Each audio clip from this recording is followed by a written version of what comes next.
Gitin, Daf Lamed Gimel, on va commencer par Daf Lamed Bet, Amoud Bet, les 6 dernières lignes. Barishona haya ose bedin bemakom aher ou mevatlo. La Mishnah nous a enseigné que si un mari a envoyé un guet à son épouse et qu'il souhaite l'annuler, il ne veut plus divorcer, alors c'est une chose possible dans la mesure où il rattrape le shaliach, où il va voir la femme et il leur dit que ce guet est batel. Mais tout cela, c'était qu'à partir de la takana de Rabban Gamliel. Avant la takana de Rabban Gamliel, il y avait une autre formule qui était possible, qui était beaucoup plus simple, plus facile. Il suffisait que le mari réunisse un beddin là où il se trouvait, hayarose beddin bemakom aher, et il allait proclamer devant ce beddin qu'il souhaite annuler son guet. Et c'était suffisant. À ce moment-là, même si la femme recevait les guettes, elle n'était pas divorcée. Alors, Rabban Gamliel est venu, il a dit ça, c'est quelque chose qu'il ne faut absolument pas faire. Il a interdit d'annuler le guet de cette manière devant un beddin. D'abord, la Gemara va s'arrêter sur un détail, à savoir, qu'est-ce qu'on appelait beddin? Avant la takana de Rabban Gamliel, il était possible d'annuler un guet en proclamant et déclarant l'annulation du guet devant un beddin. Qu'est-ce qu'on appelle beddin pour l'annulation du guet? Est-ce que c'est 3 personnes ou 2 personnes? On va voir immédiatement une mahloket à ce propos. Itmar, il a été dit dans le Beth Midrash, Bifne kama hu mevatlo, devant combien de dayanim, devant combien de personnes l'annulation du guet doit avoir lieu? Rav Nachman Amar Bifne Shnaim. Rav Nachman dit que 2 personnes suffisent pour constituer un beddin pour l'annulation du guet. Rav Sheshet Amar Bifne Shalosh. Rav Sheshet dit non, il faut 3 personnes pour constituer un beddin. Comme d'habitude, un beddin, c'est 3 personnes, là encore. Alors la Gemara explique la raison de chacun. Rav Sheshet Amar Bifne Shalosh Beddin Katane. C'est-à-dire, Rav Sheshet, il dit que, en général, c'est quoi un beddin? C'est un minimum 3 personnes. Il y a un beddin 71, de 23, de 5, de 3. Mais le minimum, c'est 3. Alors là encore, il va falloir 3. Mais Rav Nachman Amar Bifne Shnaim. Rav Nachman dit que même 2 dayanim, ça suffit. Pourquoi? Les betre name beddin karelehu. Nous avons trouvé, dans un certain secteur de halacha, que même 2 dayanim suffisent pour constituer un beddin. Par rapport à quoi? Par rapport au prosbol. Dit Nan, comme il est écrit dans la Mishnah suivante, Mosrani lifnechen ploni ou ploni hadayanim shebemakom peloni. C'est-à-dire, cette Mishnah, elle nous enseigne la loi du prosbol. C'est quoi le prosbol? On sait que la Torah nous demande qu'après la Shemitah, le créancier renonce à ses dettes. La Shemitah annule toutes les dettes.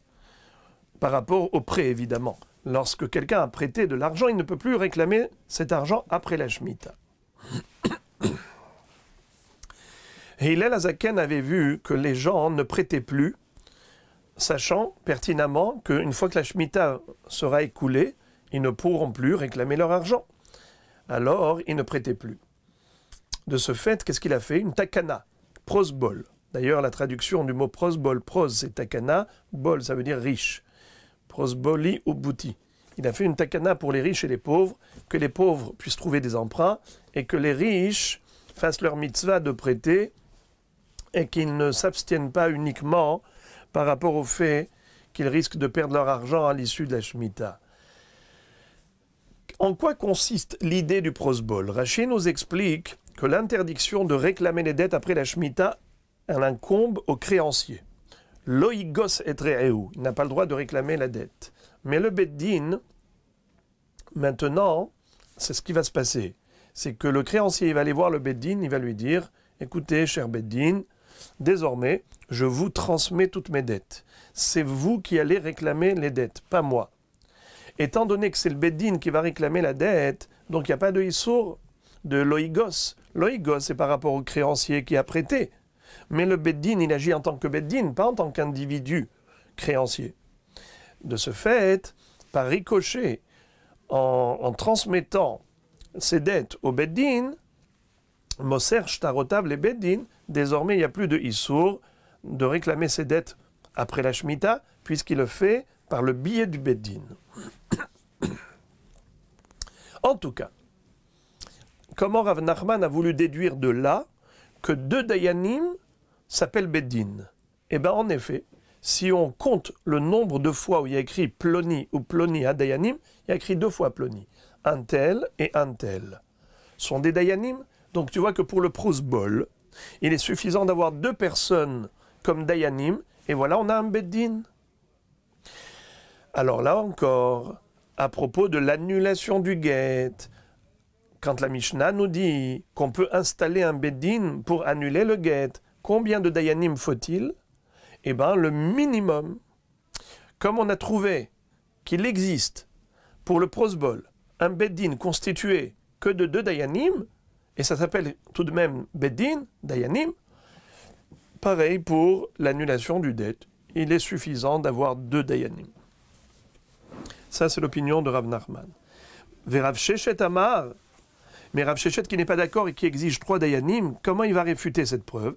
Amar, Atu, Tana, Kirochla, Lichshiv et les îles, est-ce que le Tana, qui a dit Ploni ou Ploni à Dayanim, est-ce que c'est un marchand ambulant pour te dire Ploni ou Ploni ou Ploni à Dayanim? Il n'est pas là pour te faire l'inventaire de tous les Dayanim.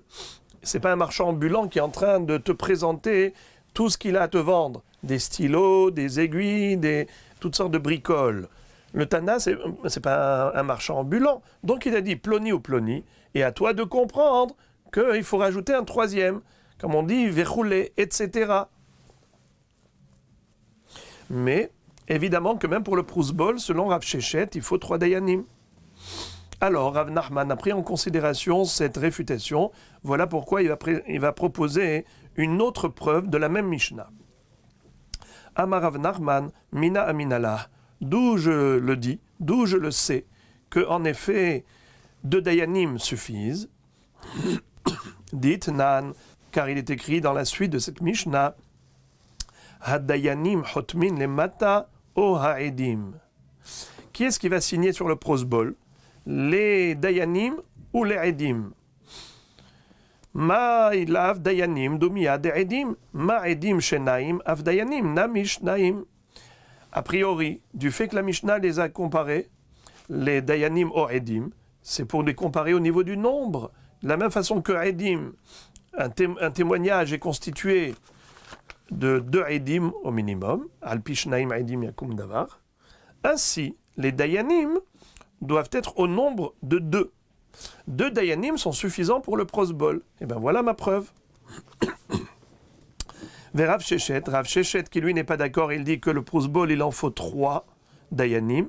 Qu'est-ce qu'il va faire avec cette preuve? Pourtant la Mishnah elle a juxtaposé Dayanim au Edim, a priori c'est pour comparer.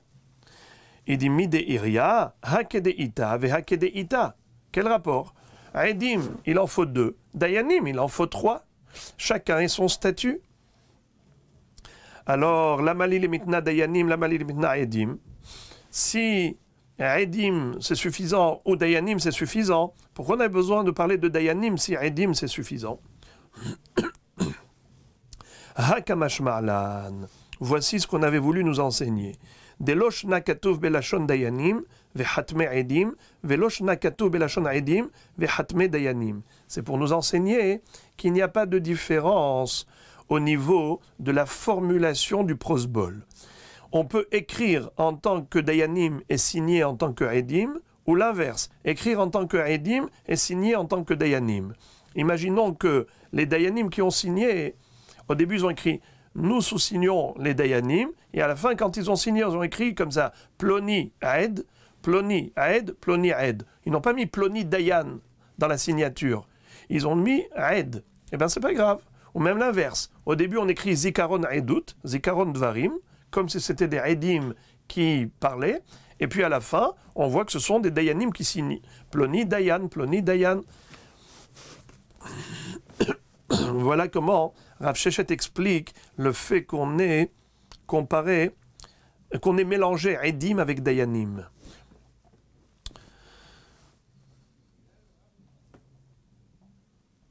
Ensuite, Mipene Tikkun Haolam. La Mishnah nous a enseigné que la raison pour laquelle Rabban Gamliel a instauré la nécessité de faire bitul hashlichut en rattrapant le shaliach, ou bien en allant voir directement la femme pour lui annoncer l'annulation du guet. Mais il a interdit formellement l'annulation du guet auprès d'un beddin uniquement. C'est-à-dire de faire ça en aparté, en prenant un beddin dans sa ville et d'annuler le guet de cette manière à l'insu de la femme, ça il a interdit formellement. La question maintenant est de savoir pourquoi est-ce qu'il a fait ça.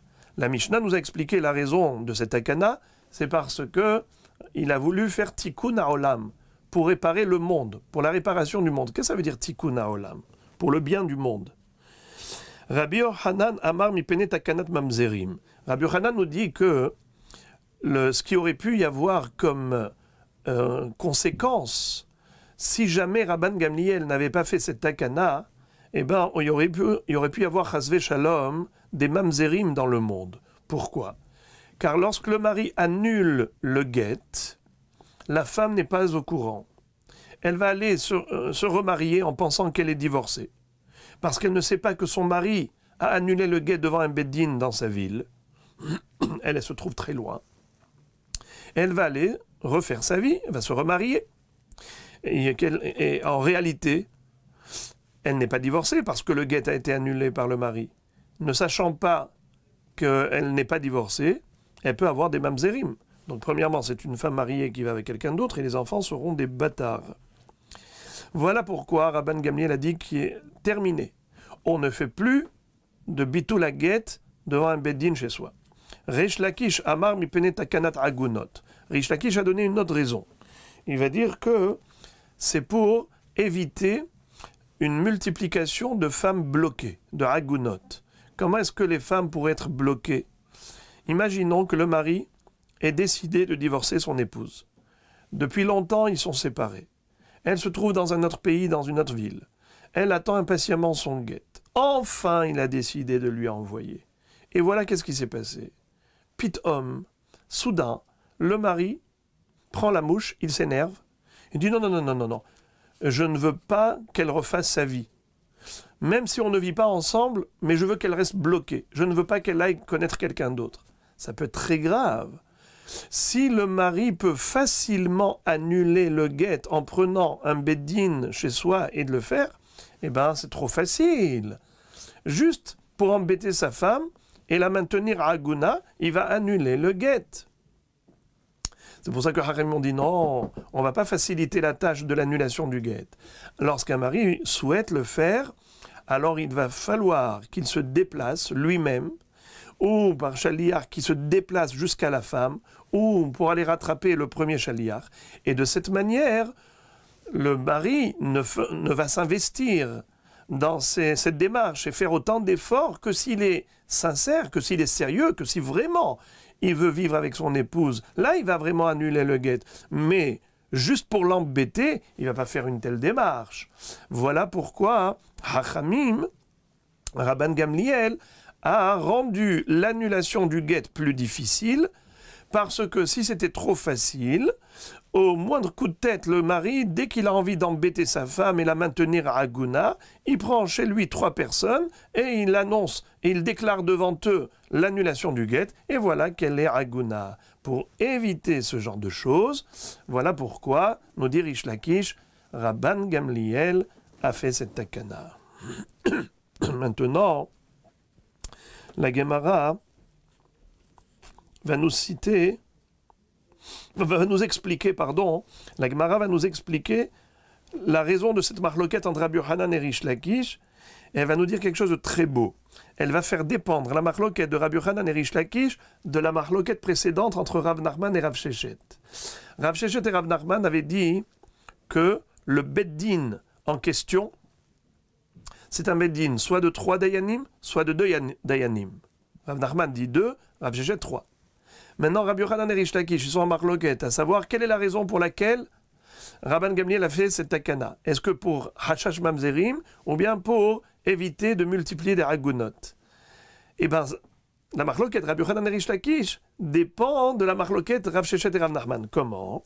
Rabbi Yochanan amar mipene takanat mamzerim, savarla ki Rav Nachman. Parce qu'il pense comme Rav Nachman, de amar bifne shnaim, ou betre litleu kala. Étant donné que Rabbi Yochanan pense comme Rav Nachman, que 2 dayanim sont suffisants pour annuler le guet, par conséquent, lorsqu'il va annuler le guet devant 2 dayanim, 2 dayanim ne parlent pas beaucoup, c'est-à-dire qu'il n'y aura pas un retentissement, il n'y aura pas un col, il n'y aura pas un écho de cette annulation du guet. Parce qu'ils ne sont que 2. Donc comme la femme ne va pas prendre connaissance de l'annulation du guet, il y a un risque qu'elle aille se remarier et avoir des mamzerim. Voilà pourquoi Rabban Gamliel a interdit de faire une chose pareille. Mais Rish Lakish ne peut pas être d'accord avec ça. Pourquoi? Parce qu'il dit, moi je pense comme Rav Sheshet. Rav Sheshet, il exige 3 dayanim. S'il y a 3 dayanim au moment de l'annulation du guet, donc forcément ils vont beaucoup parler, ils vont raconter. Et quand 3 personnes racontent l'histoire, ça va se répandre comme de la cendre.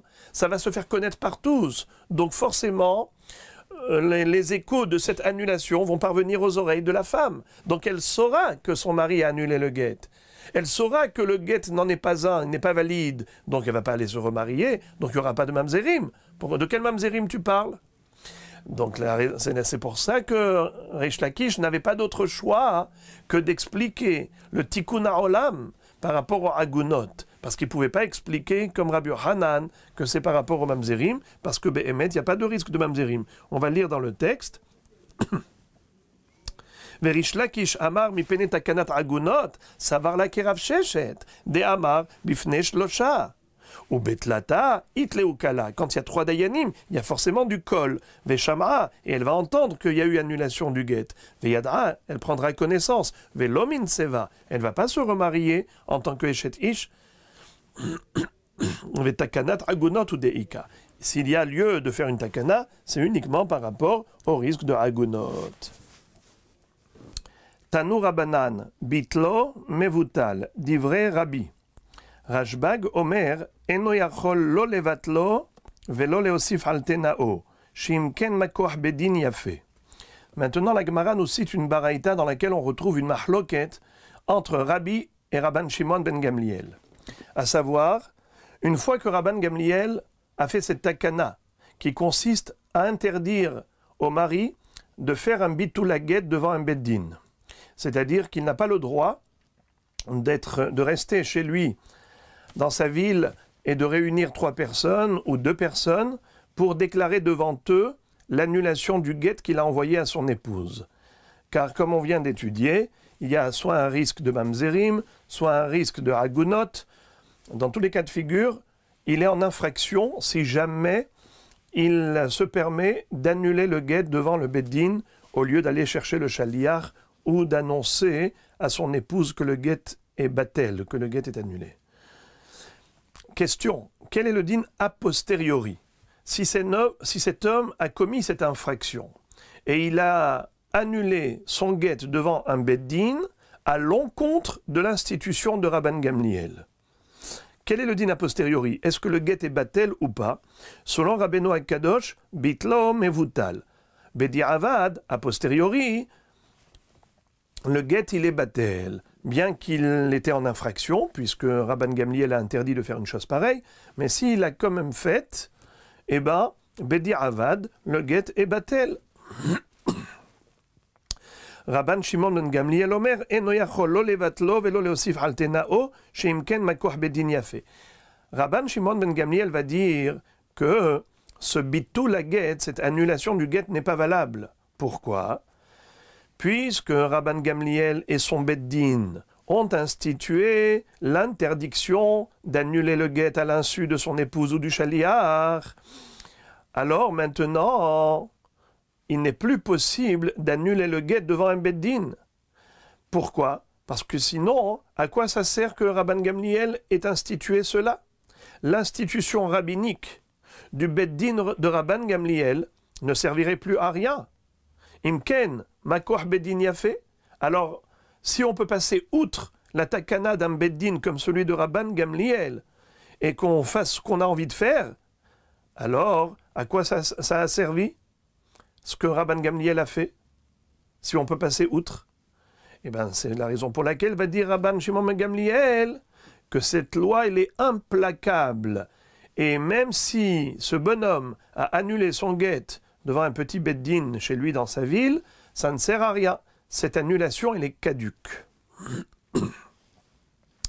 La Gemara pose la question et elle dit Umi ika mide de mide oraita batel gita umishum makoh bedin yafe sharina neshetish le alma. La Gemara est étonnée. Comment est-ce possible qu'un homme qui ait fait cette annulation devant un beddin chez lui dans sa ville, Minatora, cette annulation, est-ce qu'elle est valable ou pas?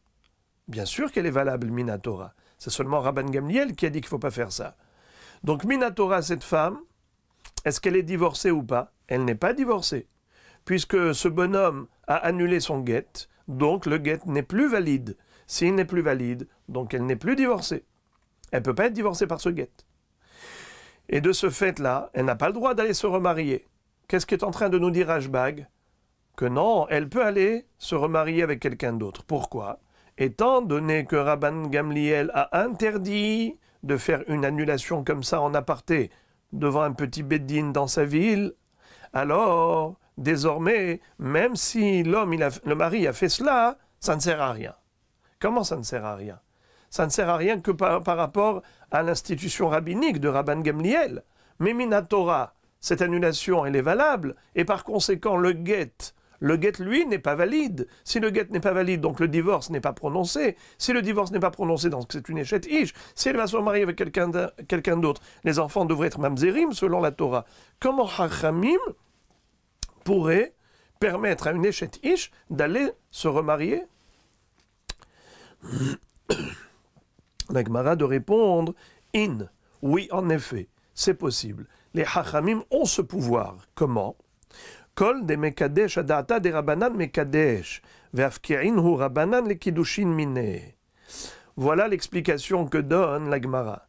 Elle dit que les Hachamim ont un pouvoir extraordinaire d'annuler rétroactivement les kiddushin de cette femme. Quand ce mari, il y a quelques années, il s'était marié avec cette femme, il avait dit Hareat mekudesh et li beta ba'adzu kedat Moshe ve Israël. Comme ça Tosfot rapporte, même Rashi, kedat Moshe ve Israël. Étant donné que au moment où le Hatan, il donne la bague à la Kala, il est mekadesh ota, il lui dit tu m'es consacré selon la loi de Moshe et Israël. Qu'est-ce que ça veut dire selon la loi de Moshe et Israël? Ça veut dire que je voudrais que ces kiddushin aient lieu conformément à la loi de la Torah, mais également sur la base d'une approbation des rabbanim, des hachamim. Je ne voudrais pas aller à l'encontre des hachamim, je voudrais que mon mariage plaise aux hachamim, et je ne voudrais pas aller contre leur avis. Par conséquent, étant donné que cet homme-là, il a été à l'encontre de la takana de Rabban Gamliel, donc il agit de manière négative. De ce fait, Hachamim lui ont dit, voilà, puisque les kiddushin dépendent de nous, eh ben on les annule rétroactivement depuis le début, comme si cette femme n'avait jamais été mariée. Et le Ritba explique comment ça marche. Étant donné que Kol HaMekadesh Adata des Rabbanan Mekadesh, c'est comme quelqu'un qui avait donné à une jeune fille une bague, il lui dit Hariat Mekudeshet li almenat sheirtse abba. Je voudrais t'épouser, mais à condition que mon père donne son approbation. Je voudrais que mon père nous donne sa bénédiction. S'il dit non, eh ben, j'annule ce mariage, puisqu'il a posé une condition. Et il a fait dépendre la validité de son mariage de l'approbation de son père. Si son père dit non, eh ben, rétroactivement, il s'avère que ce n'était pas des kiddushin. Elle ne sera pas mariée. C'est pareil. Tout juif, quand il dit Arrête Mekudeshet li betaba'adzu, il dit Kedat Moshe Israël. Il fait dépendre la validité de son mariage de l'approbation des Hachamim. Alors c'est la raison pour laquelle, quand un homme fait comme ce mari-là, qui agit de manière négative, d'aller annuler son guet devant un beddin local, chose interdite par Rabban Gamliel, alors les Hachamim vont dire, cet homme-là, qui annule son guet de manière interdite, alors carrément, nous allons considérer que son guet est valable, mieux que ça encore. Pas seulement que son guet est valable, carrément les kiddushin qu'il avait eu, cet homme avec cette femme, sont annulés rétroactivement depuis le début, comme s'il n'était jamais marié avec celle-là. Et par conséquent, elle peut aller refaire sa vie avec quelqu'un d'autre sans problème, puisqu'elle n'a jamais été mariée. La Gemara pose la question, elle dit Amarle Ravina le Rav Ashi, tenach de Kadish bechaspa, de Kadish bebi'a maïka le memar. La Gemara dit, je peux encore concevoir une telle idée par rapport à quelqu'un qui a fait Kiddushin bekesef. Mais quelqu'un qui a fait Kiddushin bebi'a, comment peut-on concevoir une chose pareille? C'est-à-dire, la première Mishnah de Masechet Kiddushin nous enseigne qu'une femme peut être mariée par 3 billets, bekesef, bishtar ou bebi'a. Soit il lui donne une bague, de l'argent, soit il lui écrit un shtar areat mekudeshet li beshtarze, soit il a une relation intime avec elle et par ce billet-là, il fait les kiddushin. Entre parenthèses, la Gemara nous dit que Rav interdisait de faire une chose pareille. Il interdisait de faire kiddushin par bi'a, que c'est considéré de la pritsout. Par contre, celui qui a fait quand même des kiddushin bebi'a, alors comment les hachamim vont-ils annuler ces kiddushin? Encore, je peux concevoir que hachamim, quand ils disent on ne veut pas des kiddushé kesef, alors ils sont capables de transformer le statut de cet argent, au lieu de kesef kiddushin, ils le rendent kesef matana. Comme quelqu'un qui dirait, si mon père est d'accord, alors tu es mes coups d'échette. Si mon père n'est pas d'accord, tu n'es pas mes coups d'échette. Alors la bague qu'elle a reçue, c'est en tant que quoi? C'est pas en tant que kiddushin, c'est en tant que cadeau, un cadeau simple. Alors ça, je peux le comprendre également par rapport à la takana de Hachamim, que Hachamim, ils ont dit, puisque les kiddushin dépendent de nous, nous on n'en veut pas de ces kiddushin. Alors à quoi elle sert la bague? C'est un cadeau, c'est pas des kiddushin. Mais si le bonhomme, il a été mekadesh bebi'a, comment les Hachamim vont faire maintenant pour annuler une telle bi'a? C'est-à-dire, comment ils vont dénaturer cette bi'a? Sauf que il y avait là ici un ma'asé de kiddushin, qui ne peut pas être remise en cause a priori. Alors la Gemara répond Shavyu Rabanan le be'ilato be'ilat znut. Eh bien non, même au niveau de la bi'a, étant donné que il dit Hariat mekudeshet li bebi'azu kedat Moshe ve Israël, je t'épouse par le biais de cette bi'a, mais en fonction et selon l'approbation des Hachamim, s'ils sont bien d'accord. Puisque les Hachamim ne sont pas d'accord avec une telle bi'a, alors Shaviou Rabanan le be'ilato be'ilat znut. Le statut de cette bi'a ne sera plus une bi'a de kiddushin, mais il sera rétroactivement be'ilat znut. Donc voilà comment les Hachamim usent de leur pouvoir afin d'annuler rétroactivement le mariage de ce couple, de telle manière à ce que cette femme elle puisse aller se remarier, et ça ne s'appelle pas être matir eshet ish le alma. Ce n'est pas considéré comme si Chas Veshalom, Hachamim avait autorisé une femme mariée à aller refaire sa vie. Chas Veshalom. C'est simplement que Hachamim ont usé de leur pouvoir à remettre en cause rétroactivement ce mariage depuis le début, et donc elle n'a jamais été mariée, cette femme.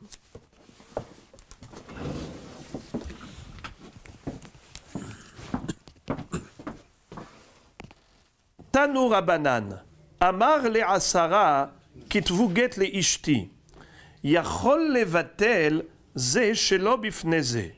Divrei Rabbi, Rabban Shimon ben Gamliel Omer, Eno Yachol levatel ela ze bifne ze. Maintenant, la Gemara va nous citer une deuxième mahloket entre Rabbi et Rashbag. Rashbag, c'est Rabban Shimon ben Gamliel. Une mahloket, à savoir quel est le din si un homme dit à 10 personnes, une assemblée, il leur dit écrivez le guet et donnez-le à mon épouse. Kitvu get leishti. Quand il leur dit ça, quelle est sa kavana? Il voit ici 10 personnes. Quoi, il veut que tout le monde participe au get? Non. Il voudrait que eux prennent en charge l'application du get, c'est-à-dire qu'il y en ait un qui écrive et qu'il y en ait 2 qui signent. Un kotev et 2 edim. Lesquels seront choisis? Qu'ils se débrouillent. Lui, il leur dit à toute l'assemblée, vous voulez que je divorce? Combien de fois vous m'avez dit, allez, donne-lui le guet, ne la laisse pas comme ça, la pauvre, depuis 10 ans, elle est en train d'attendre son guet. Vous m'avez influencé, j'accepte. Allez, je lui donne le guet. Occupez-vous de ça. Je vous nomme Shaliah. À qui il s'est adressé? À toute l'assemblée, il y en avait 10. Qui va écrire? Les 10? Non. Il y en a un qui écrit et 2 qui signent. 2 parmi les 10 peuvent signer.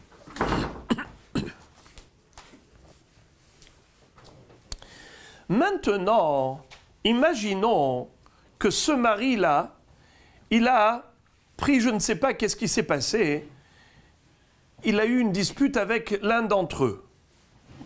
Il veut annuler maintenant la shlihout à l'un d'entre eux. Il lui dit, écoute, toi, celui qui faisait partie des 10, toi, je ne veux pas que tu sois shaliach pour moi, d'accord?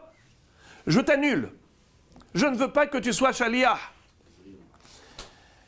Est-ce qu'il a annulé les autres? Non. Il n'a pas annulé les autres, il a annulé que celui-là. Figurez-vous qu'on va avoir une mahloket entre Rabbi et Rabban Shimon ben Gamliel, à savoir quelle est la halakha dans ce cas. Lisons.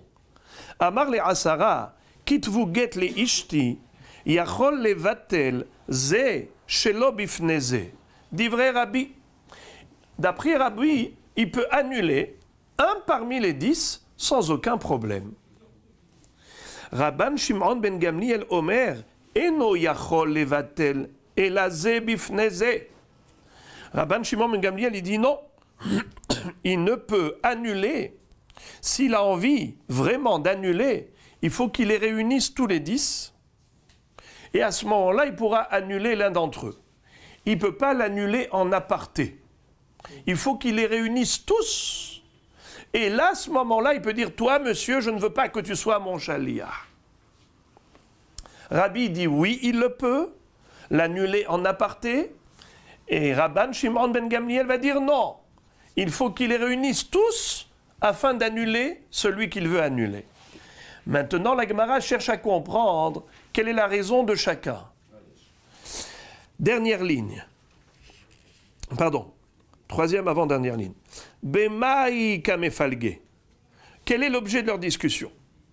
Be'edut she batla miktsatah batla kula kamefalge. Rabbi Savar. Edut she batla miktsatah lo batla kula. Ve'i az lehanach katve ve'yahve. L'irtevu ve'litvu. Rabban Shimon ben Gamliel Savar. Edut she batla miktsatah batla kula. Ve'hanach lo yad'e. Ve'azle ve'katve. Ve'yahve. Ve'sharu eshet ish le'alma. Première interprétation que donne la Gemara à cette mahloket entre Rabbi et Rashbag est la suivante. Rabban Shimon ben Gamliel dit que le mari n'a pas le droit d'annuler l'un d'entre eux si les 10 ne sont pas présents. Pourquoi? Quelle est la nécessité de réunir les 10? Il dit que c'est exactement la même raison pour laquelle Rabban Gamliel avait changé la takana. Vous vous rappelez? Autrefois, quand un homme avait envoyé le guet à son épouse, et après il a regretté, il veut annuler le guet, qu'est-ce qu'il faisait le bonhomme? Il réunissait un beddin, il leur disait, je proclame devant vous l'annulation de mon guet, et c'est où? Le guet était annulé. Rabban Gamliel, qu'est-ce qu'il dit? Il dit, non, il ne faut plus faire ça comme ça. Tu veux annuler le guet? Va le chercher, le guet. Appelle le shaliach qui te ramène le guet. Ou bien va dire à la femme que même si elle va le recevoir, le guet, il est nul et non avenu. Pourquoi? Parce que si tu ne fais pas ça, et que tu l'annules ici, chez toi, dans ta ville, et qu'elle n'a pas entendu que le guet est annulé, elle va croire que le guet il est valide, et qu'elle est divorcée, et qu'elle peut aller se remarier, et Hasve Shalom, il va y avoir des mamzerim. À ce titre-là, va dire Rabban Shimon ben Gamliel, eh bien, la même takana, la même raison de ce tikkun ha'olam, elle existe également dans le cas suivant. Si quelqu'un a demandé à 10 personnes d'écrire le guet et de le donner à son épouse, et ensuite cette personne, ce bonhomme, il va annuler un parmi les 10. S'il ne le fait pas devant tous les 10, il peut y avoir un gros problème. Des mamzerim. Comment il peut y avoir des mamzerim? Nous avons une règle. Edut shebatla miktsata batla kula. C'est-à-dire, lorsque j'ai un groupe de edim, par exemple, j'ai 5 témoins qui témoignent que monsieur Untel a fait cette chose-là pendant Shabbat qui est interdite.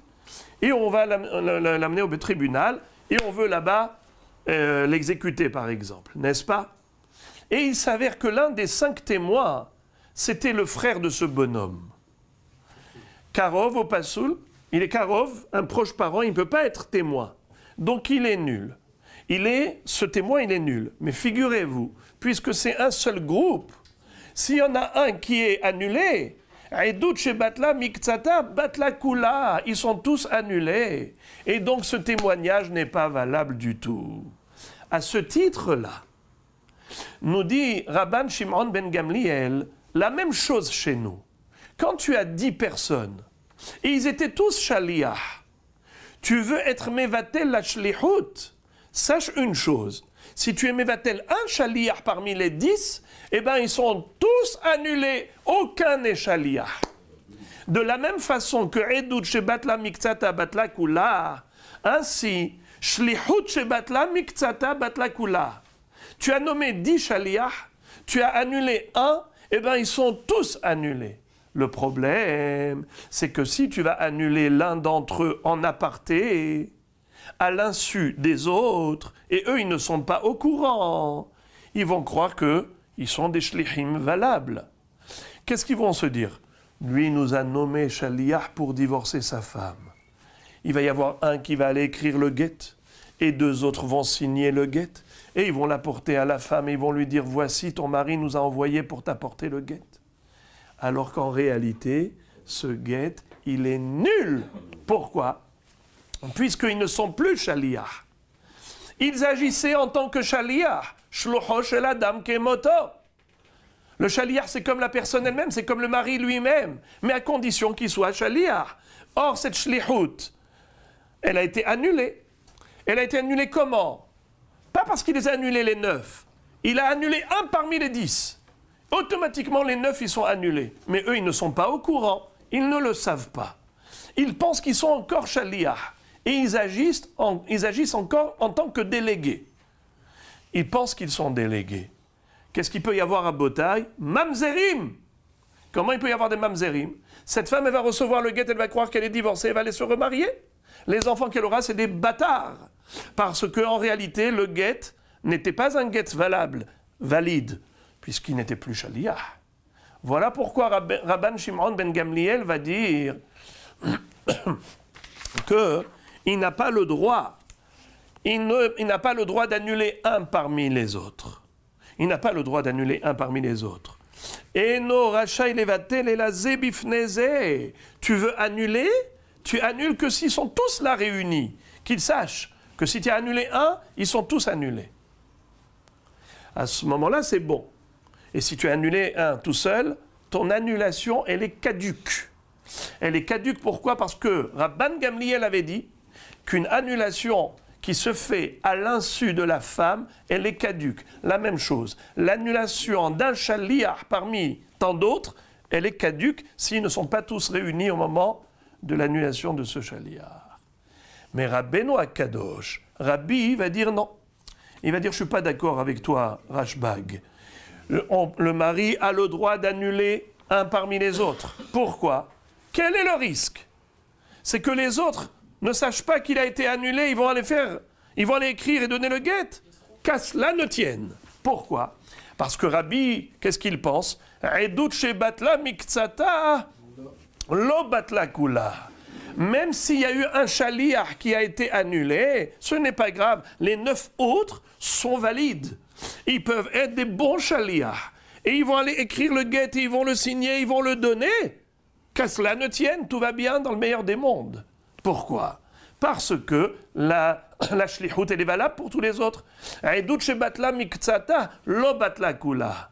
Il faut comprendre une chose, que la notion ici de Edut shebatla miktsata batla kula et lo batla kula, cette notion, elle figure dans ma Sechet Makot d'Afé.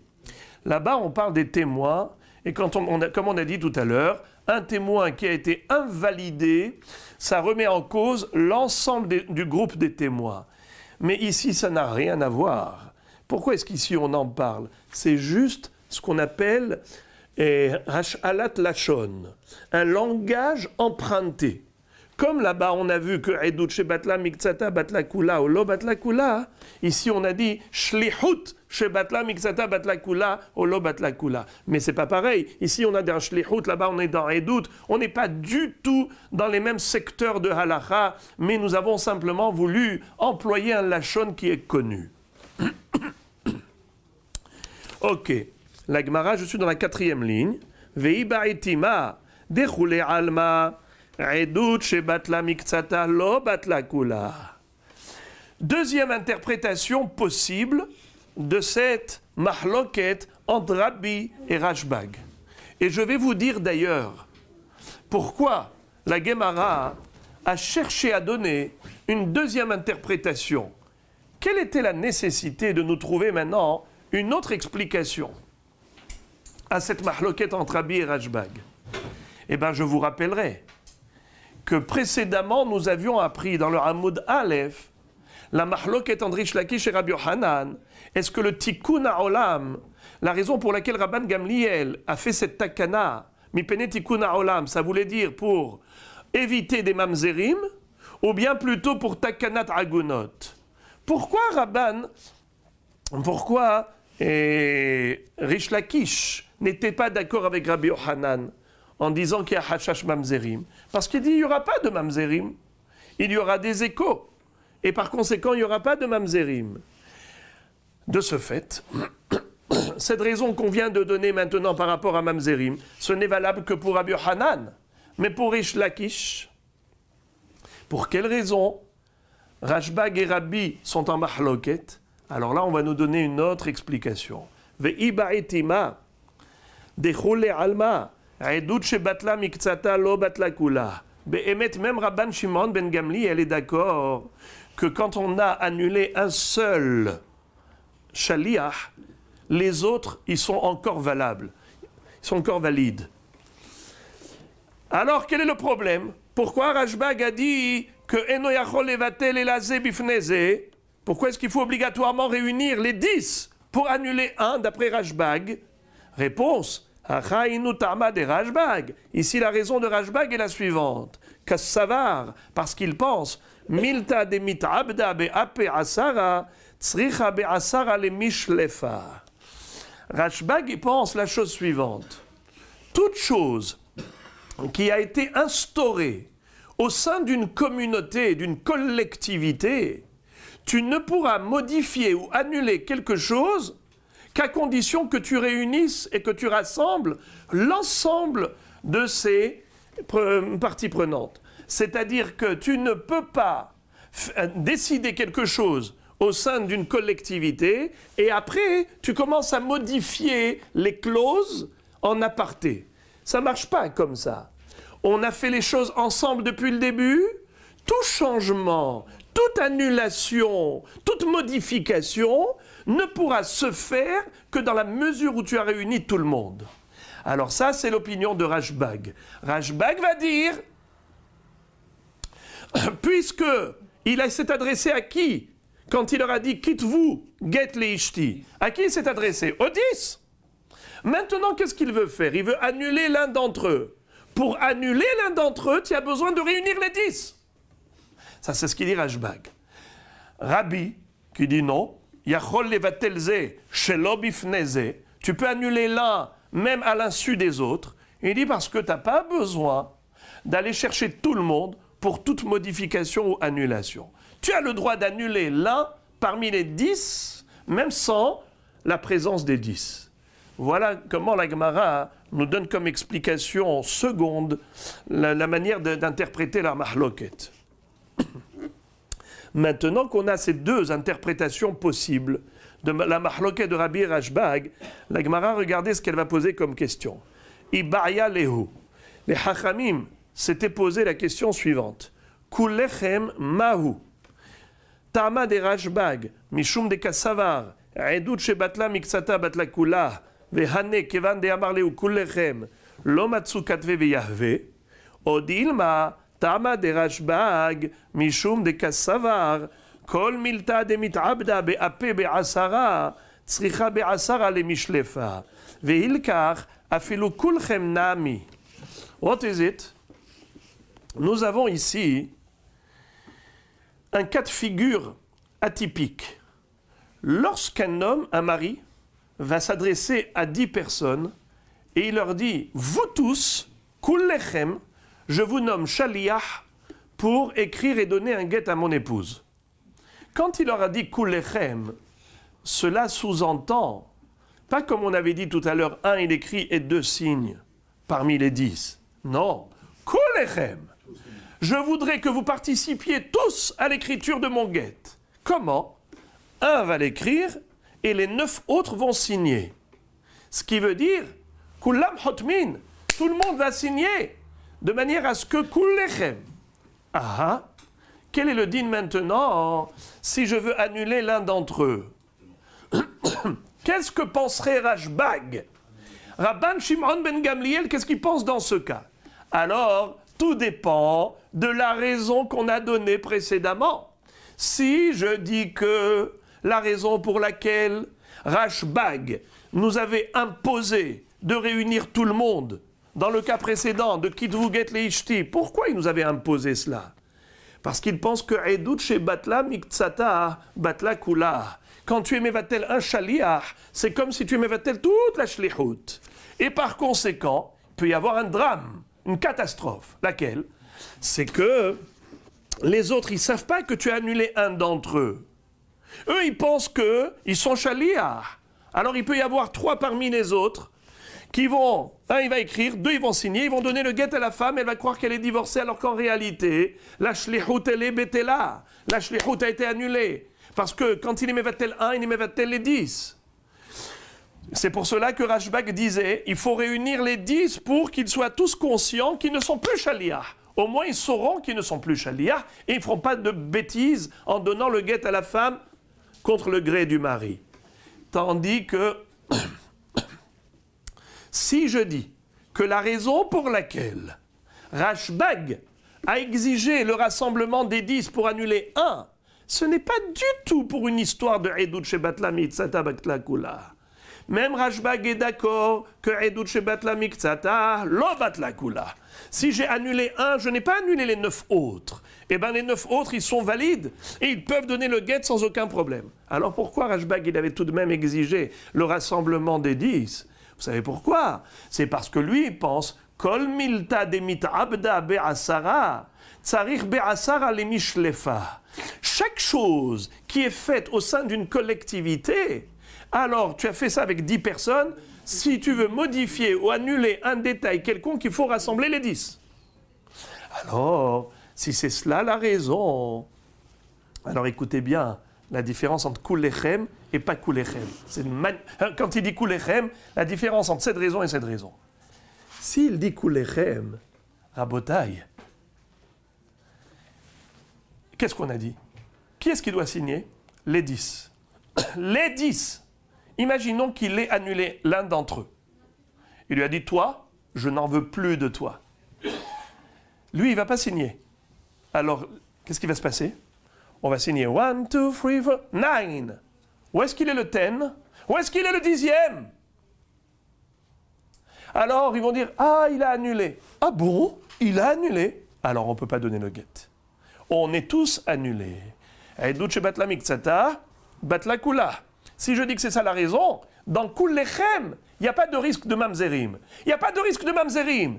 Parce qu'ils n'ont pas le droit de donner le guet à 9. Ils doivent être à 10. Alors s'il a annulé 1, puisqu'il a dit Kul Lechem, alors s'il n'y a pas Kul Lechem, ils ne peuvent pas donner le guet. Donc ils vont se rendre compte qu'il y en a un qui a disparu du groupe. S'il y en a un qui a disparu, ils savent que ça y est, ils ne peuvent rien faire. Il n'y aura pas de risque de donner le guet à une femme qui n'est pas quelque part, qui n'est pas méritante de ce guet. Si lui, le mari, a disqualifié les shlohim, gamarnu. Ça marche comme Makot alors. Puisque là on ne parle plus de shlohim, on parle de Redim. Parce que s'ils sont Khotmin, dans Makot on a dit qu'un Reid il est annulé, tout le monde est annulé. Mais vous avez dit d'un rapport de shlohim. Aucun rapport avec Makot. Dans Makot, là-bas, la disqualification de l'ensemble du groupe, c'est parce qu'il y en a un qui est soit Karov, soit Pasoul. C'est-à-dire, il est disqualifié par la Torah parce qu'il est proche, c'est un frère, ou bien parce qu'il est Racha, il est Pasoul. Donc je dis, quand il y en a un qui n'est pas bon, ils sont tous tombés à l'eau. Mais ici, on n'est pas là-dedans. Ici, on est dans l'invalidation de la shlichut. Il lui dit, je t'ai rendu shaliach, je ne veux plus que tu sois shaliach. Donc on est dans shlichut, chez Batla Miktsata, Batla Kula. Il a rendu shaliach et maintenant il le disqualifie en tant que shaliach. Alors dans ce cas, qu'est-ce que je dis? Dans ce cas, qu'est-ce que je dis? Je dis que dans le cas de Kulchem, il n'y a aucun risque. Même si je dis que shlichut, chez Batla Miktsata, Batla Kula, il n'y a aucun risque. Pourquoi il n'y a aucun risque? Parce qu'ils vont voir qu'ils ne sont que 9 signataires.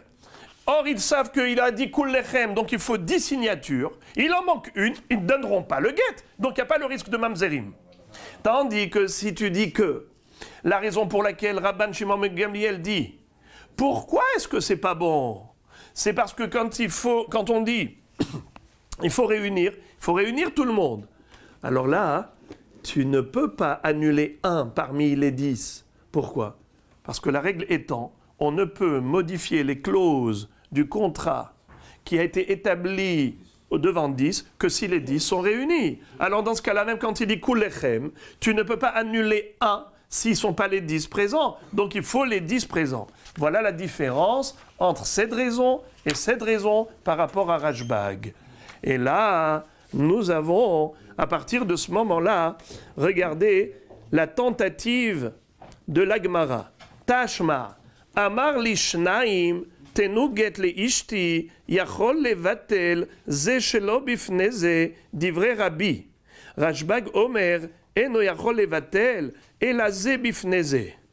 C'est-à-dire, nous avons une halakha qui consiste à dire, si quelqu'un a dit à 2 personnes, donnez le guet à mon épouse, tenu get ze le ishti, yachol levatel, ze shelo bifne ze. Divrei Rabbi. Rabbi dit, tu peux annuler 1 sur 2. Rashbag dit non. Eno yachol levatel ela ze bifne ze. Même si tu veux annuler l'un des deux, en lui disant je ne veux pas que tu sois shaliach, n'est-ce pas? Eh bien, Rashbag dit Eno yachol levatel ela ze bifne ze. La Gemara dit vehashnaim. Dechikulchem damu ou plig. Quand il y a 2 edim, moins que 2 edim, c'est pas possible. Quand on a besoin d'une signature sur un guet, il faut minimum 2. Alors à partir du moment où il n'y en a qu'un seul, parce que l'autre il a été annulé, il ne sert à rien. Il ne peut pas aller donner le guet, parce qu'il est tout seul signataire. Comment il va donner le guet? Donc évidemment, il n'y a pas de risque. Il n'y a pas de risque qu'il donne le guet à lui tout seul. Et tout de même, Rashbag a dit Eno yachol levatel elaze bifneze. Mashma, que le problème n'est pas un hashash de mamzerut. Le problème de Rashbag, c'était pas un hashash que les autres ils donnent le guet et à la femme elle va croire que le guet il est valide alors qu'en réalité il est invalidé. Non, c'est pas ça le risque, parce qu'ici on n'a pas ce risque puisque 1 sur 2 ne peut pas signer un guet. Et tout de même, Rashbag, qu'est-ce qu'il a dit? Quand il a nommé 2 et qu'il veut annuler 1, il est obligé d'appeler le deuxième. Pour quelle raison? La raison qu'on avait donnée tout à l'heure. Quand on a réalisé et établi quelque chose au sein d'une collectivité, on est obligé de les rassembler tous pour toute modification ou annulation. Voilà pourquoi, même sur deux, si tu veux annuler un, tu es obligé d'appeler le deuxième. Comme quand tu les as nommés, tu leur as dit vous deux, et bien maintenant, quand tu veux annuler un, tu es obligé d'appeler les deux pour annuler un. Donc on a compris que la raison de Rashbag, c'était une histoire de quoi? Une histoire, non pas de Edout Shebatla Miksata Batla Kula, mais une histoire de Kol Be'asara, Kol Milta Demit Abda Be'asara, Tsarir Be'asara le Mishlefa. Amar Ravashi, la Gemara dit, Amar Ravashi, Ravashi dit c'est pas une preuve, je réfute cette preuve. I Be'ede Ketiva Hachinami. Si la shlichut, quand il avait dit à ces gens-là, donnez un guet à ma femme, si la shlichut, elle était pour la ktiva, c'est qu'il voulait leur dire, allez-y, écrire un guet. Quand on dit allez-y écrire, c'est écriture plus signature. La signature, il faut minimum combien? 2. Alors là, en effet, tu aurais eu une très très belle preuve. Nachon? Parce que 1 sur 2, il ne peut pas donner le guet à lui tout seul. Ils sont obligés d'être 2. Et tout de même, Rabban Shimon Gamliel, qu'est-ce qu'il a exigé? La présence des 2 pour annuler 1. Mashmark, ça n'a rien à voir avec le risque qu'on donne un guet à la femme avec un guet pasoul. Ce risque n'existe pas. Alors forcément, c'est que c'est la raison, la deuxième raison qui est la bonne. Qu'il faut réunir l'ensemble du groupe au moment où on veut modifier quelque chose. La Gemara réfute. Ravashi dit, c'est pas une preuve. S'il leur avait demandé quitte vous get les ishti, alors en effet, tu as une excellente preuve. Mais ici, de quoi on parle? Ici, on ne parle pas de Ede Ketiva. On parle de Ede Holacha, c'est-à-dire, il a dit au Shaliach, il a dit à ces 2 personnes, Tenu get les ishti. C'est-à-dire qu'il avait déjà un guet écrit. Le guet était déjà écrit. Il leur a remis en main propre. Et il leur dit, donnez le guet à ma femme. Alors là, il y a un risque. Lequel? C'est que s'il annule un d'entre eux, en effet, en annulant un des 2, il annule les 2. Parce que Edout Shebatla Miksata, Batla Kula. Mais le deuxième n'est pas au courant. Le deuxième, lui, on n'est pas au courant que le premier, il a été annulé. Il se croit, comment on appelle ça, habilité à prendre le guet et de l'apporter à la femme, à lui tout seul. Car nous le savons, un shaliach de holacha, il peut être seul. On n'a pas besoin de 2. Ça, on l'a appris depuis le début de Masechet Gittin, que Hamevi get mimdinatayam, tsarich shiomar fanay nirtam fanay nertam, un seul shaliach est valable. Par conséquent, là, il y a un gros risque de mamzerim. Parce que le deuxième, il n'est pas au courant que le mari a annulé le premier. Et il va croire que ils sont encore des shluchim, valides. Et il va aller à ce titre apporter le guet à cette épouse. En réalité, shlichut shebatla miktsata, batla kula, comme le mari a annulé le premier. Le deuxième aussi est annulé, mais il n'est pas au courant. Voilà pourquoi Rashbag va dire tzach levatel ze bifneze. Donc il se peut que la raison de Rashbag soit à nouveau l'histoire de shlichut shebatla miktsata, batla kula. Et la Gemara veut même enfoncer le clou et on va terminer avec ça. La Gemara va dire Hachinami mistabra de katane sifa amar laze bifne atzmo velaze bifne atzmo yachol levatel ze shelo bifne ze. Dans la fin de cette baraïta, il est écrit que si le mari a nommé l'un tout seul et l'autre également, il a nommé séparément, chacun séparément, il peut annuler l'un sans l'autre.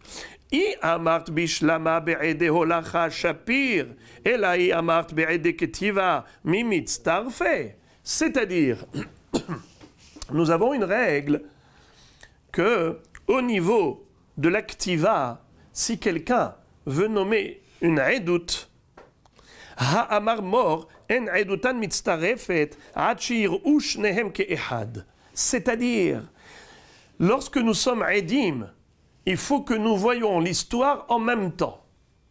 On est 2 témoins visuels, on vient raconter au Bédine une histoire, il faut que nous ayons vu concomitamment le ma'asé. Si toi tu me dis, par exemple, imaginons, Réhouven réclame à Shimon 10 000 euros. Quand est-ce que tu me l'as prêté? Le 10 janvier. Tu as un témoin? Oui, j'ai un témoin. Un témoin, ça suffit? Non. L'autre lui dit, tiens, il n'y a qu'un seul témoin, c'est pas bon. Il amène un autre témoin qui lui a prêté le 11 janvier. 11 janvier, il a prêté 10 000 euros. Il a dit, alors combien tu m'as prêté? 20 000. Maintenant, est-ce qu'il peut réclamer 20 000? Il n'a pas deux témoins pour les 10 000 du 10 janvier et deux témoins pour les 10 000 du 11 janvier. Il a un témoin pour le 10 janvier et un témoin pour le 11. Alors, est-ce que ça marche? Alors, il a 0 euros. Ni du 10 janvier, ni du 11 janvier. Pourquoi? Parce qu'on n'a pas de témoin ni pour l'un ni pour l'autre. Mais Rabbi Yoshua ben Korha va dire non. On associe le 1 et le 1. Ça nous fait 2 qui témoignent pour 10 000 euros. Certes, ils n'ont pas vu en même temps les 10 000 euros. Un, il a vu le 10 janvier 10 000 euros. L'autre, il a vu le 11 janvier 10 000 euros. Mais tout compte fait, somme toute, il s'avère que nous avons finalement 2 Edim qui disent que Shimon doit à Réhouven 10 000 euros. Alors pour 10 000 euros, on a 2 témoins. Seulement, ils n'ont pas vu en même temps. Est-ce qu'il y a une exigence? Sheir'u shnehem ke'ehad, c'est la mahloket. Rabbi Yoshua ben Korha et Hachamim. Hachamim disent qu'aucune edout n'est valable. Ni celle de 10 janvier, ni du 11 janvier. Il ne peut rien lui réclamer, il n'a aucune preuve. 2 secondes. Tandis que Rabbi Yoshua ben Korha, il dit au moins pour 10 000, on a 2 edim. Alors maintenant, quel rapport avec nous? Il dit comme ça. Si tu me dis que il les a nommés à ces 2 edim, edim de holacha, alors tu dis en effet, c'est-à-dire, pardon, shaliach holacha, shaliach 1, shaliach 2. Je peux te nommer à toi, shaliach pour le guet. Tu prends le guet et tu l'apportes. Je peux te dire le lendemain, à quelqu'un d'autre, si tu veux. Tu peux dire à l'autre, s'il est fatigué, qu'il te donne le guet, je te nomme moi shaliach pour apporter le guet à ma femme. Il n'y a pas de problème. Shaliach un jour, Réhouven et Shaliach un jour, Shimon et Shaliach un autre jour, Ma'abaya, il n'y a aucun problème. Mais s'il s'agit de Ktiva, Kitvu, donc maintenant il nous faut des signataires sur le guet. Donc du coup, ces Shaliach, ils remplissent pas seulement le rôle de Shaliach, ils remplissent le rôle de quoi? De Edim. Alors là, Edout, nous avons une règle d'après Hachamim. Ou Kehad. Il faut qu'il signe le même jour, qu'il signe en même temps. Il ne peut pas nommer un aujourd'hui et l'autre le lendemain. Il faut qu'il signe en même temps. Alors comment tu peux envisager même ce cas en disant Amar leze bifne atzmo, velaze bifne atzmo. Il a nommé l'un séparément et l'autre séparément. Mais ça n'existe pas un cas pareil. Pour Hachamim, une Edout doit être concomitante, en harmonie, ensemble. Si chacun a agi à un autre moment, ça ne s'appelle pas de Edim. Alors, donc la Gemara dit, si tu vois que ce cas existe, c'est que forcément, ils ne sont pas shlouchim pour l'activa. Ils sont shlouchim que pour la netina. Et s'ils sont shlouchim que pour la netina, il n'y a pas de problème. C'est shaliach, c'est pas aide. Un shaliach ou l'autre shaliach, ils ne sont pas nommés ensemble. Donc la Gemara, elle enfonce le clou de dire qu'ici, ce n'était pas un shaliach de ktiva, où on a un problème de edout, c'est shaliach holacha. Alors à Botaï, la Gemara dit, ce n'est pas une preuve. Pourquoi ce n'est pas une preuve? Dilma que Rabbi Yoshua ben Korha sevirale. Yachol liot que Rashbag, il pense comme Rabbi Yoshua ben Korha.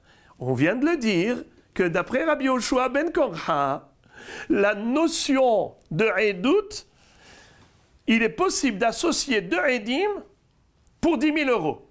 J'ai un aide le 10 janvier pour 10 000 euros. J'ai un aide le 11 janvier pour encore 10 000 euros. Qu'est-ce que je dis? J'ai au moins 2 edim pour 10 000. Alors c'est vrai qu'on n'aura pas 2 edim pour 20 000, mais on a au moins 2 edim pour 10 000. C'est ce que pense Rabbi Yoshua ben Korha. Sous-entendu que lui n'exige pas que les 2 edim visuels soient là concomitamment. Eh bien, pareil pour la ktiva.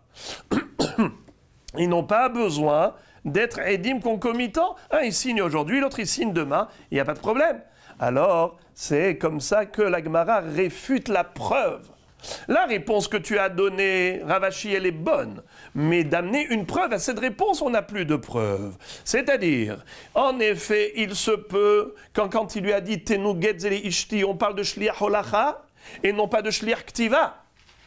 Mais la preuve que tu as voulu apporter en me disant que c'est sûr qu'on ne parle pas de shliach ktiva. Parce que ktiva, comment il peut y avoir deux edim? Amar lazé bifne atzmo velazé bifne atzmo. Mais il faut que les deux edim soient concomitants. Ce n'est pas une preuve, ça. Parce qu'il se peut que Rashbag pense comme Rabbi Yoshua ben Korha, que les deux edim, même zé beyom echad et zé beyom aher, ils sont mitztarfim les edut ahad. Amar Rav Shmuel bar Yehuda, shama'it minne de Rabbi Abba Tarte, Hada Kerabi ve Hada Kerashbag. Nous avions vu précédemment une double mahloket entre Rabbi et Rashbag. La première, à savoir est-ce que Bitlom est voutal ou pas. Si un homme a enfreint la takana de Rabban Gamliel, il s'est permis d'annuler son guet, le guet qu'il a envoyé à son épouse, devant le beddin local dans sa ville. Est-ce que ce guet, Bedi Avad, a posteriori, est-ce qu'il est annulé ou pas? Selon Rabbi, oui, en effet, il est annulé. Selon Rashbag, non.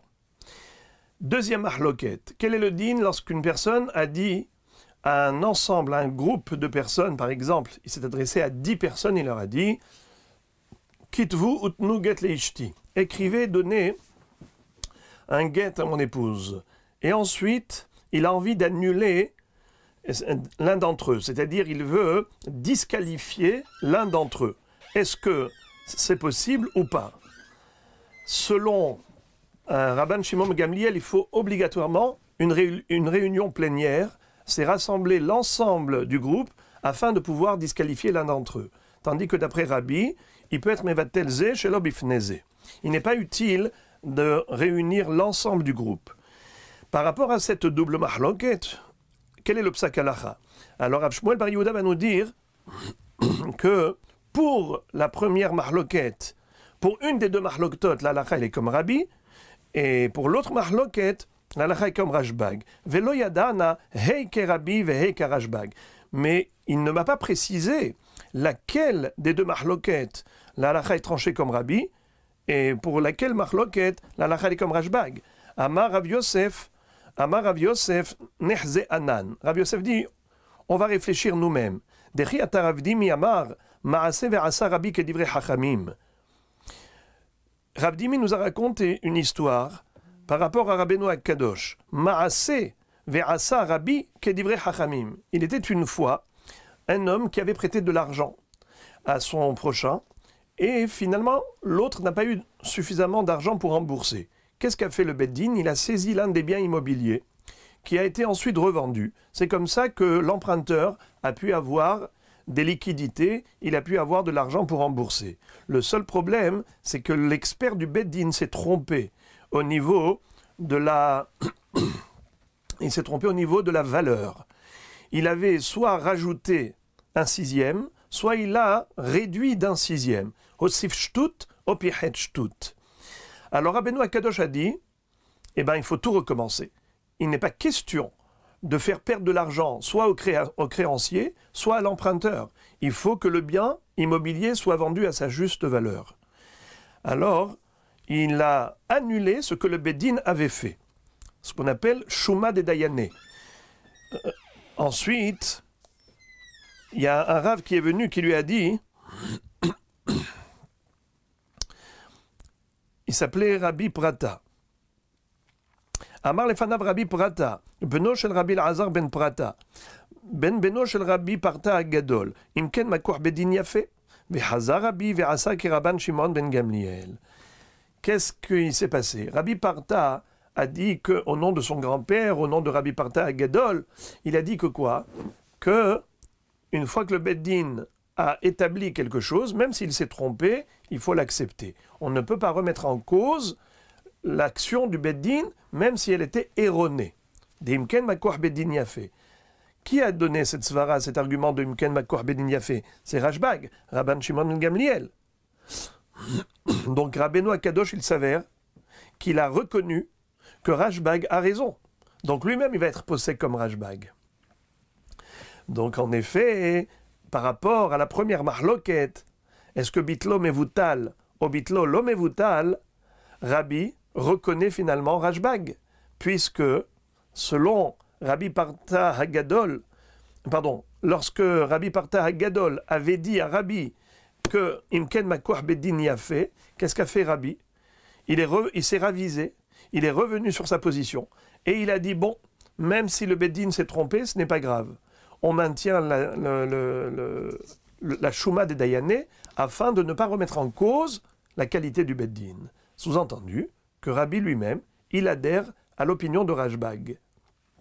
Donc c'est pareil pour quelqu'un qui a annulé son guet devant un petit Beddin, contrairement à l'interdiction de Rabban Gamliel Azaken, évidemment, on ne prendra pas en considération son bitulaguet. Pourquoi? Parce qu'il a été à l'encontre de la takanat Beddin. Imken Makour Beddin y a fait. Donc si même Rabbi a reconnu l'opinion de Rashbag, évidemment, il n'y a plus de problème. Umideha ke Rabban Shimon Gamliel, har ke Rabbi. Donc si, par rapport à la première mahloket, la halakha est comme Rabban Shimon Gamliel, donc par rapport à quelle mahloket la halakha est comme Rabbi, c'est par rapport à la deuxième mahloket, à savoir, est-ce qu'un homme qui a nommé et désigné une dizaine de personnes pour écrire et donner le guet à son épouse, est-ce qu'il peut être mevatel zé chez l'obifnezé? Est-ce qu'il peut annuler l'un d'entre eux, même sans la présence de tous les autres? Réponse, oui, il le peut, comme le pense Rabbi, et non pas comme l'interdit Rashbag. Et la Gemara conclut en disant Ve'af Rabbi Oshia demin Usha savar hadak e Rabbi ve hadak e Rashbag. Même Rabbi Oshia de la ville de Usha, il pense que la halakha, elle est une fois comme Rabbi et une fois comme Rashbag. De'amar Rabba bar Hana hamisha save havinan kamed Rabbi Oshia demin Usha. Nous étions 5 zekenim dans le Bet Midrash de Rabbi Oshia de la ville de Usha. Atahaou Gavra Kame. Il y a eu un homme qui est venu et qui lui a dit, il y a un homme qui est venu, qui était marié, et il est venu dans le Bet Midrash de Rabbi Oshia. Qu'est-ce qu'a fait Rabbi Oshia? Ashkele Gita al-Korhe. C'était un homme que Rabbi Oshia a obligé de donner un guet à sa femme. Certainement, c'était l'une des catégories de personnes que la halakha oblige à divorcer. Elle lui impose de donner le guet à son épouse. Comme par exemple quelqu'un que Hachem Yatzilenu, sa femme a été infidèle, eh bien il faut qu'il divorce. Ou bien par exemple quelqu'un qui a fait un neder, que sa femme ne puisse pas profiter de lui, en voit dans Maseret Ketubot, eh bien qu'il doit divorcer. Ce din-là, le din, il est que Kofinoto Ad Sheyomar Otseani. On ne peut pas l'obliger comme ça, simplement d'écrire et de donner le guet. On l'oblige jusqu'à ce qu'il dise Rotseani. Et Rambam explique comment est-ce qu'on peut obliger quelqu'un jusqu'à ce qu'il dise je veux. Mais si on l'oblige, c'est qu'il ne veut pas. Réponse, nous dit Rambam, que la Neshama d'un Ben Israël, elle veut accomplir la volonté divine. C'est seulement le Yetzer Hara qui l'en empêche.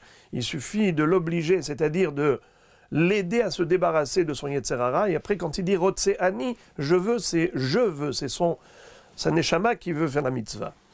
Et par conséquent, il lui a imposé de faire le guet. Mais qu'est-ce qui s'est passé? Après avoir obtenu de la part du mari son accord de faire écrire un guet, et qu'il avait nommé les 5 zékénim qui étaient là-bas comme shaliach pour écrire et donner le guet à son épouse, à Marlan Zilu Itmoru. Rabbi Oshia, il a dit vite à ces zékénim, allez-y, évadez-vous, cachez-vous, il ne faut pas qu'il vous voie. Vekit-vous là. Écrivez le guet et donnez-lui. Avant qu'il ne regrette et qu'il se désiste en vous disant qu'il annule cette shlichut. Alors partez tout de suite, sauvez-vous. Veis al-kada tarkerabi qui metamre maïhave. Et si la halakha elle est comme Rabbeinu Akadosh, qui dit que bitlo mevutal. Rabbeinu Akadosh, dans la première mahloket, il avait dit que si un homme avait réuni un petit beddin, il a annulé le guet devant eux, même s'il est en infraction, mais bedir avad a posteriori, le guet est annulé. Alors si la halakha est comme Rabbi que le mari peut annuler le guet, même à l'encontre de la volonté de Rabban Gamliel, alors qu'est-ce qu'ils ont gagné de se cacher? Ils peuvent se cacher, mais lui il va réunir un petit beddin et il va annuler cette shlichut. Mashma que la halakha est comme Rashbag. Rabbi Yoshia demin Usha, il est posé que la halakha est comme Rashbag qui dit que non, s'il a annulé le guet devant un beddin, le guet n'est pas annulé. La Gemara dit Elashma mina kerashbag svirale.